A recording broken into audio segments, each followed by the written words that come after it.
Welcome to day 184 of this one-year chronological Bible reading. Today's passage is from 2 Kings 5-8. 2 Kings chapter 5. Now Naaman, captain of the army of the king of Syria, was a great man with his master, and honorable, because by him the Lord had given victory to Syria. He was also a mighty man of valor, but he was a leper. The Syrians had gone out in bands and had brought away captive out of the land of Israel a little girl, and she waited on Naaman's wife. She said to her mistress, "I wish that my lord were with the prophet who is in Samaria. Then he would heal him of his leprosy." Someone went in and told his lord, saying, "The girl who is from the land of Israel said this." The king of Syria said, "Go now, and I will send a letter to the king of Israel." He departed and took with him 10 talents of silver, 6,000 pieces of gold, and 10 changes of clothing. He brought the letter to the king of Israel, saying, "Now, when this letter has come to you, behold, I have sent Naaman my servant to you, that you may heal him of his leprosy." When the king of Israel had read the letter, he tore his clothes and said, "Am I God, to kill and to make alive, that this man sends to me to heal a man of his leprosy? But please consider and see how he seeks a quarrel against me." It was so, when Elisha the man of God heard that the king of Israel had torn his clothes, that he sent to the king, saying, "Why have you torn your clothes? Let him come now to me, and he shall know that there is a prophet in Israel." So Naaman came with his horses and with his chariots, and stood at the door of the house of Elisha. Elisha sent a messenger to him, saying, "Go and wash in the Jordan 7 times, and your flesh shall come again to you, and you shall be clean." But Naaman was angry, and went away and said, "Behold, I thought, he will surely come out to me, and stand, and call on the name of the Lord his God, and wave his hand over the place, and heal the leper. Aren't Abana and Pharpar, the rivers of Damascus, better than all the waters of Israel? Couldn't I wash in them and be clean?" So he turned and went away in a rage. His servants came near and spoke to him and said, "My father, if the prophet had asked you to do some great thing, wouldn't you have done it? How much rather then when he says to you, 'Wash and be clean'?" Then went he down and dipped himself 7 times in the Jordan, according to the saying of the man of God. And his flesh was restored like the flesh of a little child, and he was clean. He returned to the man of God, he and all his company, and came and stood before him. And he said, "See now, I know that there is no God in all the earth but in Israel. Now therefore, please take a gift from your servant." But he said, "As the Lord lives, before whom I stand, I will receive none." He urged him to take it, but he refused. Naaman said, "If not, then please let 2 mules' load of earth be given to your servant, for your servant will from now on offer neither burnt offering nor sacrifice to other gods, but to the Lord. In this thing may the Lord pardon your servant. When my master goes into the house of Rimmon to worship there, and he leans on my hand, and I bow myself in the house of Rimmon, when I bow myself in the house of Rimmon, may the Lord pardon your servant in this thing." He said to him, "Go in peace." So he departed from him a little way. But Gehazi, the servant of Elisha the man of God, said, "Behold, my master has spared this Naaman the Syrian, in not receiving at his hands that which he brought. As the Lord lives, I will run after him and take something from him." So Gehazi followed after Naaman. When Naaman saw one running after him, he came down from the chariot to meet him and said, "Is all well?" He said, "All is well. My master has sent me, saying, 'Behold, even now 2 young men of the sons of the prophets have come to me from the hill country of Ephraim. Please give them a talent of silver and 2 changes of clothing.' Naaman said, 'Be pleased to take 2 talents. He urged him, and bound 2 talents of silver in 2 bags, with 2 changes of clothing, and laid them on 2 of his servants, and they carried them before him. When he came to the hill, He took them from their hand and stored them in the house. Then he let the men go, and they departed. But he went in and stood before his master. Elisha said to him, "Where did you come from, Gehazi?" He said, "Your servant went nowhere." He said to him, "Didn't my heart go with you when the man turned from his chariot to meet you? Is it a time to receive money, and to receive garments, and olive groves, and vineyards, and sheep, and cattle, and male servants, and female servants? Therefore the leprosy of Naaman will cling to you and to your offspring forever." He went out from his presence a leper, as white as snow. 2 Kings chapter 6. The sons of the prophets said to Elisha, "See now, the place where we live and meet with you is too small for us. Please, let us go to the Jordan, and each man take a beam from there, and let's make us a place there where we may live." He answered, "Go." One said, "Please be pleased to go with your servants." He answered, "I will go." So he went with them. When they came to the Jordan, they cut down wood. But as one was cutting down a tree, the axe head fell into the water. Then he cried out and said, "Alas, my master, for it was borrowed." The man of God asked, "Where did it fall?"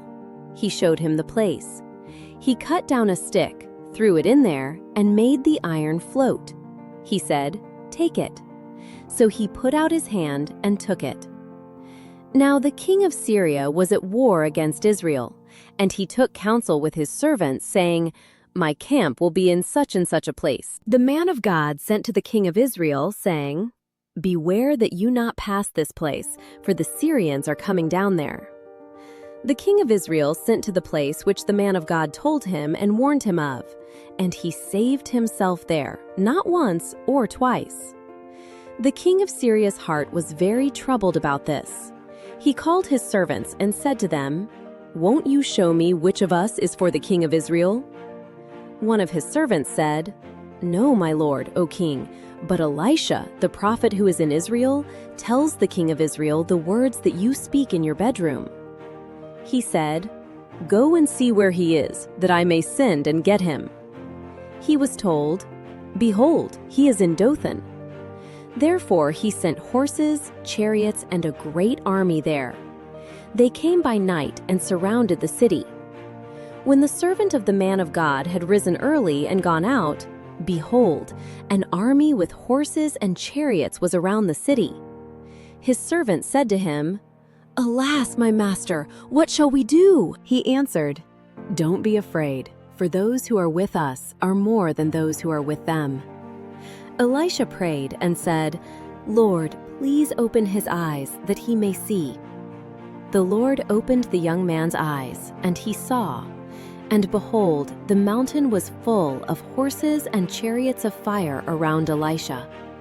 When they came down to him, Elisha prayed to the Lord and said, "Please strike this people with blindness." He struck them with blindness according to Elisha's word. Elisha said to them, "This is not the way, neither is this the city. Follow me, and I will bring you to the man whom you seek." He led them to Samaria. When they had come into Samaria, Elisha said, "Lord, open these men's eyes, that they may see." The Lord opened their eyes, and they saw, and behold, they were in the middle of Samaria. The king of Israel said to Elisha when he saw them, "My father, shall I strike them? Shall I strike them?" He answered, "You shall not strike them. Would you strike those whom you have taken captive with your sword and with your bow? Set bread and water before them, that they may eat and drink, then go to their master." He prepared a great feast for them. After they ate and drank, he sent them away, and they went to their master. So the bands of Syria stopped raiding the land of Israel. After this, Ben-Hadad, king of Syria, gathered all his army and went up and besieged Samaria. There was a great famine in Samaria. Behold, they besieged it until a donkey's head was sold for 80 pieces of silver, and the fourth part of a cab of dove's dung for 5 pieces of silver. As the king of Israel was passing by on the wall, a woman cried to him, saying, "Help, my lord, O king!" He said, If the Lord doesn't help you, where could I get help for you? From the threshing floor or from the winepress?" Then the king asked her, "What is your problem?" She answered, "This woman said to me, 'Give your son, that we may eat him today, and we will eat my son tomorrow.' So we boiled my son and ate him. And I said to her on the next day, 'Give up your son, that we may eat him.' And she has hidden her son." When the king heard the words of the woman, he tore his clothes. Now he was passing by on the wall, and the people looked, and behold, he had sackcloth underneath on his body. Then he said, "God do so to me, and more also, if the head of Elisha the son of Shaphat stays on him today." But Elisha was sitting in his house, and the elders were sitting with him. Then the king sent a man from before him, but before the messenger came to him, he said to the elders, "Do you see how this son of a murderer has sent to take away my head? Behold, when the messenger comes, shut the door, and hold the door shut against him.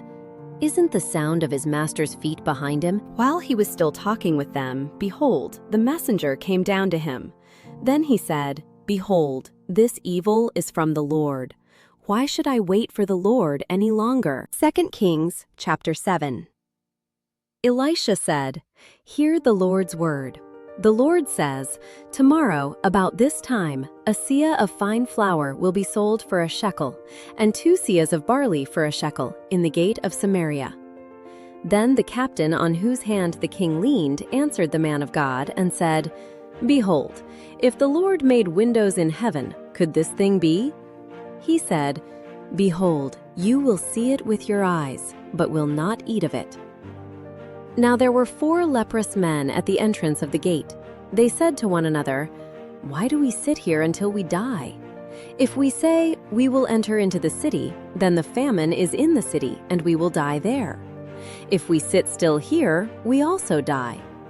Now therefore come, and let's surrender to the army of the Syrians. If they save us alive, we will live, and if they kill us, we will only die." They rose up in the twilight to go to the camp of the Syrians. When they had come to the outermost part of the camp of the Syrians, behold, no man was there. For the Lord had made the army of the Syrians to hear the sound of chariots and the sound of horses, even the noise of a great army. And they said to one another, "Behold, the king of Israel has hired against us the kings of the Hittites and the kings of the Egyptians to attack us." Therefore they arose and fled in the twilight, and left their tents, their horses, and their donkeys, even the camp as it was, and fled for their life. When these lepers came to the outermost part of the camp, they went into one tent, and ate and drank, then carried away silver, gold, and clothing, and went and hid it. Then they came back, and entered into another tent, and carried things from there also, and went and hid them. Then they said to one another, "We aren't doing right. Today is a day of good news, and we keep silent. If we wait until the morning light, punishment will overtake us. Now therefore come, let's go and tell the king's household." So they came and called to the city gatekeepers, and they told them, "We came to the camp of the Syrians, and behold, there was no man there, not even a man's voice, but the horses tied, and the donkeys tied, and the tents as they were." Then the gatekeepers called out and told it to the king's household within. The king arose in the night and said to his servants, "I will now show you what the Syrians have done to us.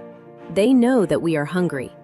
Therefore they have gone out of the camp to hide themselves in the field, saying, 'When they come out of the city, we shall take them alive and get into the city.'" One of his servants answered, "Please let some people take 5 of the horses that remain, which are left in the city. Behold, they are like all the multitude of Israel who are left in it. Behold, they are like all the multitude of Israel who are consumed. Let's send and see." Therefore they took 2 chariots with horses, and the king sent them out to the Syrian army, saying, "Go and see." They went after them to the Jordan, and behold, all the path was full of garments and equipment which the Syrians had cast away in their haste. The messengers returned and told the king. the people went out and plundered the camp of the Syrians.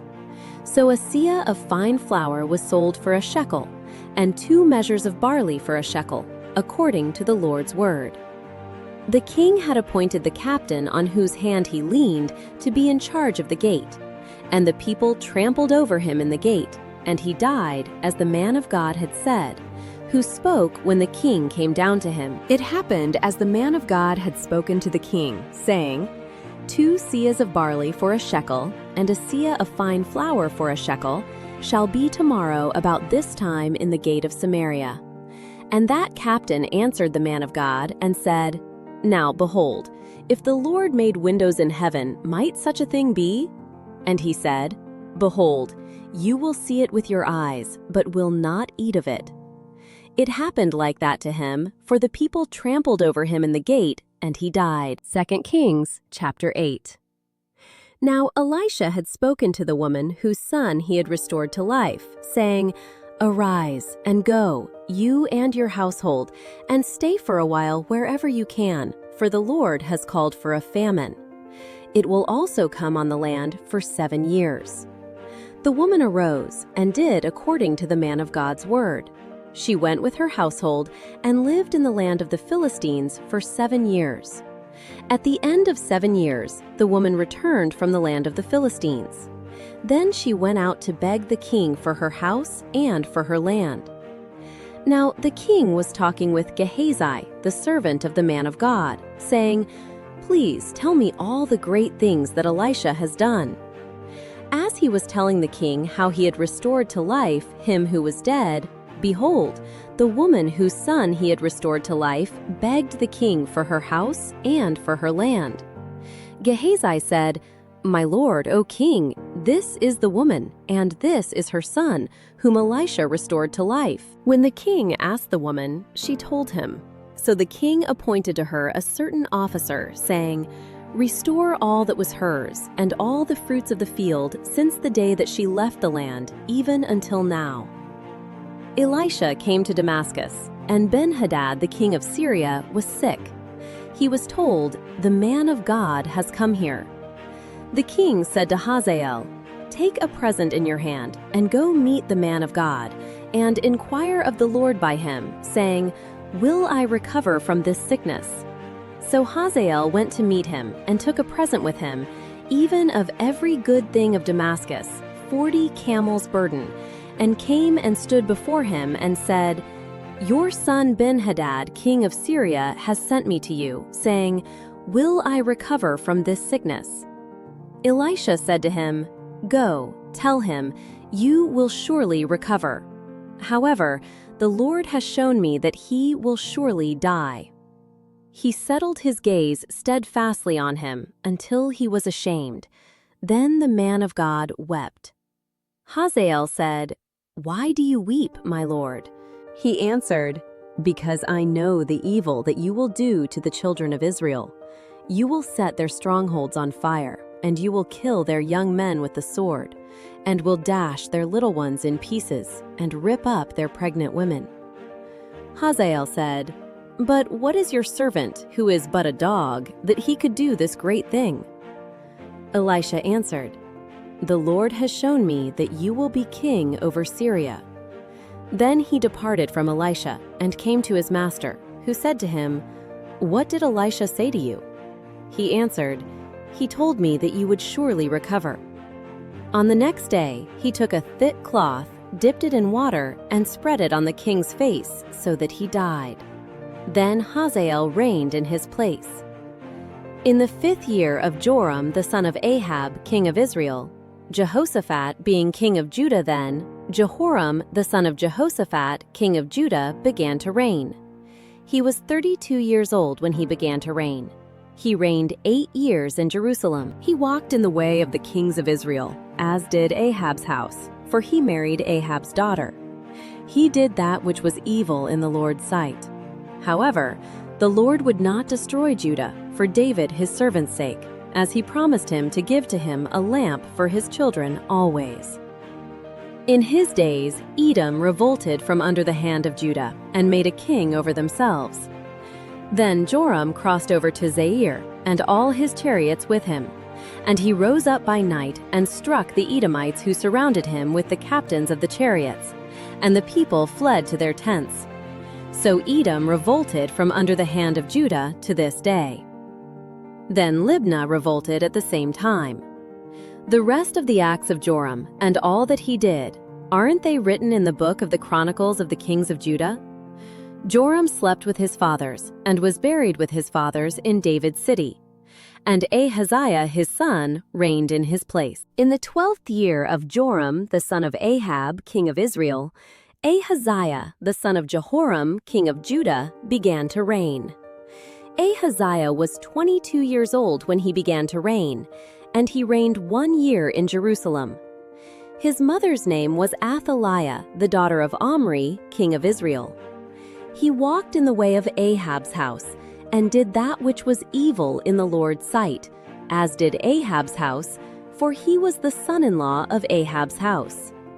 He went with Joram, the son of Ahab, to war against Hazael, king of Syria, at Ramoth-Gilead, and the Syrians wounded Joram. King Joram returned to be healed in Jezreel from the wounds which the Syrians had given him at Ramah, when he fought against Hazael, king of Syria. Ahaziah the son of Jehoram, king of Judah, went down to see Joram the son of Ahab in Jezreel, because he was sick. Thank you for joining. If you have been blessed by this, please like, subscribe, and share this joy with others. God bless.